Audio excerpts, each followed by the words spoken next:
Le PLUI avance.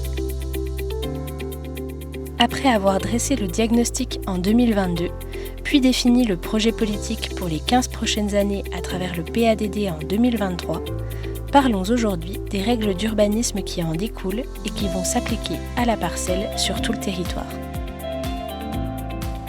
Rappelez-vous, 3 grandes orientations sont prévues pour l'ensemble du territoire.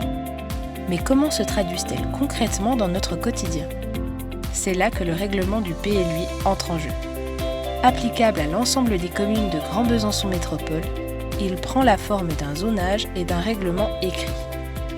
Le zonage, il cartographie le territoire en 4 types de zones. La zone A, qui correspond aux zones agricoles. La zone N, qui correspond aux zones naturelles et forestières. La zone U, qui correspond aux zones urbaines. Et enfin la zone AU, qui correspond aux zones à urbaniser. Le règlement édicte pour chaque zone des règles de construction, d'implantation des bâtiments et bien d'autres.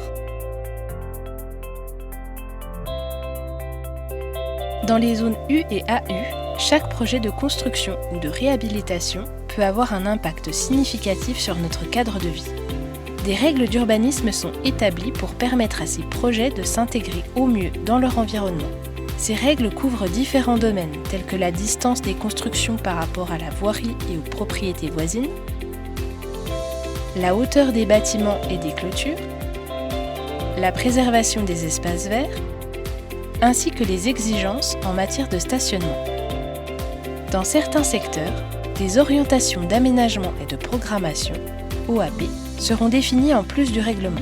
Ces OAP organisent l'aménagement en définissant des principes tels que le type et le nombre de logements, individuels ou collectifs, l'organisation de la voirie et des chemins internes au secteur, l'accès depuis les rues voisines, ou encore la préservation des éléments paysagers comme les haies, les bosquets ou les murs en pierre. Découvrons les zones A et N, réservées respectivement à la protection des terres agricoles, ainsi qu'à la préservation des espaces naturels et forestiers. Les zones A, en faveur de la production agricole, sont à protéger en raison du potentiel agronomique, biologique ou économique des terres concernées.